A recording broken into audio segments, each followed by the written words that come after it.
How to buy stocks on Plus500. Ready to start trading stocks with ease? Plus500 makes it simple to buy and manage stock CFDs right from your desktop or mobile.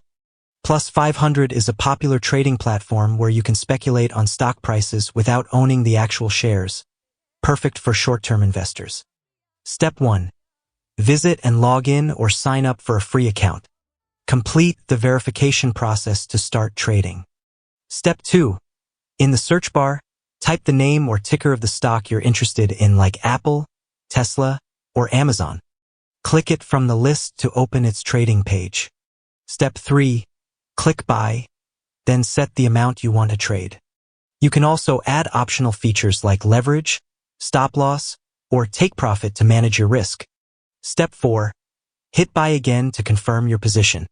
You can track your investment in the Open Positions tab at any time. And that's how you buy stocks on Plus500.